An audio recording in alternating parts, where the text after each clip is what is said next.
Everyone, आज हम बात करते हैं वर्टाइगो के अप्रोच के बारे में।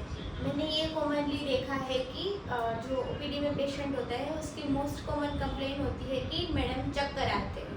तो वर्टाइगो को हम स्टेप बाय स्टेप कैसे अप्रोच करेंगे, जो वो हैरिसन की बुक में दे रखा है, तो उसका कंसाइज वे है। ये वीडियो MBBS स्टूडेंट और मेडिसिन रेसिडेंट के लिए बहुत इंपॉर्टेंट है और क्लिनिशियन के लिए भी। तो आज हम देखते हैं स्टेप बाय स्टेप इसका वर्कअप। पहले तो वर्टाइगो यानी क्या होता है, तो false sensation of movement of self और सराउंडिंग। या तो उसको खुद को लग रहा है कि चक्कर आ रहे हैं, या तो उसको ऐसा लग रहा है कि पूरा कमरा घूम रहा है। तो ये सराउंडिंग, सेल्फ और सराउंडिंग का फॉल्स सेंसेशन मूवमेंट होती है। मोस्ट कॉमनली ये वेस्टिबुलर डिसफंक्शन के कारण होता है। तो इसी वजह से हमें पेशेंट को ये सारी चीज़ें पूछनी होती है कि हियरिंग लॉस है कि नहीं कुछ। तो इसी वजह से हमें BPPO को भी रूल आउट करना होगा। ये आगे देखते हैं। तो ये देखिए, पहले तो पेशेंट आपके पास आया तो फर्स्ट स्टेप ये है कि आप पेशेंट के वाइटल्स BP ले, या तो BP ज़्यादा होगा तो भी आएगा, BP कम होगा तो भी आएगा।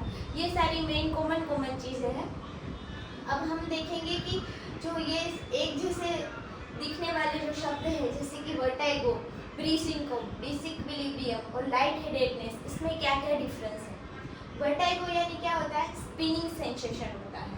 फिर प्री-सिंकोप क्या होता है, फीलिंग फेंट और ब्लैक आउट। ऐसा बोलते हैं लोग कि अंधेरे, आंखों के आगे अंधेरे आ जाते हैं। तो ये था प्री-सिंकोप। फिर डिसइक्विलिब्रियम यानी क्या, इम्बैलेंस व्हाइल वॉकिंग, चलते टाइम ही इम्बैलेंस होना। और लाइट हेडेडनेस यानी वॉक फ्लोटिंग सेंसेशन। हालांकि ये सारे शब्द सारे वर्ड्स एक जैसे दिखते हैं, पर इनका अलग अलग मीनिंग है। फिर हैरिसन में ये लाइन लिखी हुई है कि detail history must taken. Detail history होगी तभी वर्टाइगो का अप्रोच होगा कि सेंट्रल वर्टाइगो है या पेरिफेरल वर्टाइगो है।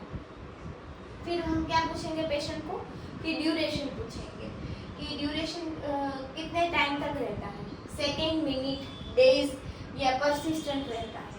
अगर पेशेंट बोले कि सेकेंड के लिए होता है तो उसका मोस्ट कॉमन कॉज है BPP। फिर मिनट या आवर्स तक रहता है तो मीनियर्स डिसीज या फिर वेस्टिबुलर माइग्रेन हो सकता है पेशेंट को।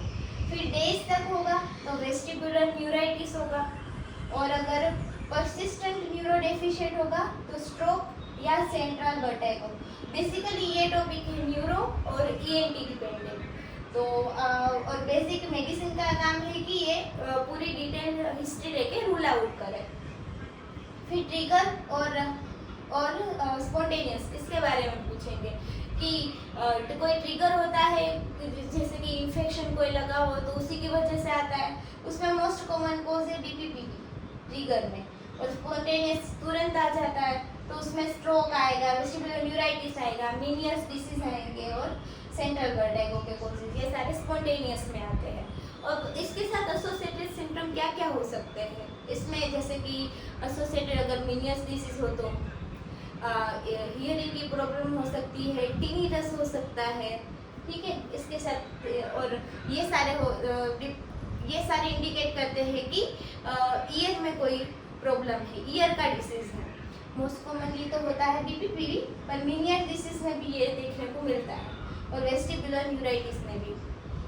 और दूसरे क्या पूछेंगे हम कि नोजिया वोमिटिंग तो होते ही है वर्टाइगो के साथ, मोस्ट कॉमनली नोजिया होता है। फिर क्या होता है, न्यूरोलॉजिकल सिम्टम, जैसे कि स्ट्रोक है कॉजेस उसका, तो डिप्लोपिया होगा, डिसार्जिया होगा, एक साइड की वीकनेस होगी। जो पर्टिकुलर स्ट्रोक के सिम्टम है वही इसमें होंगे।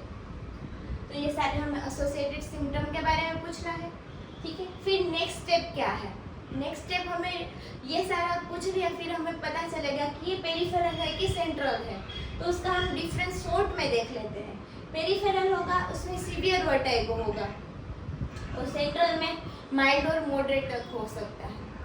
अब इसमें हियरिंग डिफेक्ट कॉमन होगी और इसमें रेयर होगी। फिर निस्टेगमस, अगर हम निस्टेगमस वाला चेक करवाएंगे तो जिनको पेरिफेरल होगा उनका जो निस्टेगमस होगा वो यूनिडायरेक्शनल होगा, एक ही डायरेक्शन में होगा। और जिनका सेंट्रल होगा, मोस्ट कॉमनली मैंने देखा है कि जो पार्किंसन के पेशेंट होते हैं उसमें वर्टिकली होता है, मतलब उसमें वर्टिकली मोस्ट कॉमन देखा है, उसका अलग नाम भी है और इसकी डायरेक्शन चेंज होती रहती है, वर्टिकल हॉरिजॉन्टल ऐसे।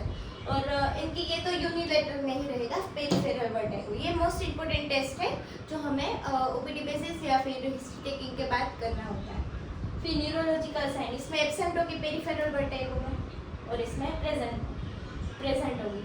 स्ट्रोक रिस्क इसमें लो रहेगा और इसमें हाई रहेगा। फिर बेड साइड एग्जामिनेशन में क्या करेंगे, डिक्स हेल्पेट टेस्ट करेंगे। तो उसमें क्या होगा, पॉजिटिव कब आएगा, जब वर्टिगो रिप्रोड्यूस हो जाएगा तब। वर्टिगो उसके बहुत सारे स्टेप हैं, वो आपको अलग वीडियो में दिखाएंगे, तो उसमें ये पॉजिटिव आएगा। और एक हेड इम्पल्स टेस्ट भी कर सकते हैं। फिर ट्रीटमेंट वाइज तो ये बहुत बड़ा है, डिपेंडेड अपॉन द कोर्स। अपन सब ये डिस्कस करते लेते हैं कि कॉमन वेस्टिबुलर सप्रेशन कौन कौन से होते हैं जो वर्टिगो कम करते हैं। पर ये कब देते हैं, एक्यूट वर्टिगो में ही देना चाहिए 1 to 3 days तक, क्योंकि फिर कोर्स रूल आउट नहीं होगा ज़्यादा टाइम तक देंगे तो। जिसमें मोस्ट कॉमन यूज होती है प्रोमिथाजिन, 12.5 से 25 mg ओडी तक दे सकते हैं। ये होती है सबलिंगुअल देते हैं मोस्ट कॉमनली, पेरोरल भी दे सकते हैं। डाइमिथेन हाइड्रेनेट 50 mg पेरोरल 6 अवर्ली के लिए, और ओंडानसेंट्रोन 4 to 8 mg ओडी, अब depending upon the cause and symptom और पेशेंट के और इसके बाद पेशेंट का वर्कअप करवाना होता है। सपोज कि आपके पास पेशेंट आया, हम क्लिनिकल एग्जामिनेशन करेंगे उनका।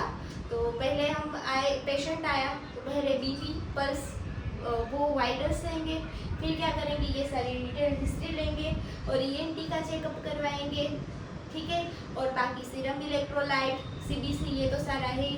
अगर हमें ऑन एग्जामिनेशन ये सारे रिफ्लेक्स वगैरह लॉस्ट दिखे या फिर डिक्रीज दिखे तो हम सेंटर के कोर्स के अराउंड जाएंगे, तो हमें सीटी एनसीसीटी करवाना पड़ेगा। अगर उसमें भी कुछ ना आए तो फिर एमआरआई न्यूरोलॉजिकल का रेफरेंस लेके करवाएंगे और उसके बाद ट्रीटमेंट उसके हिसाब से होगी।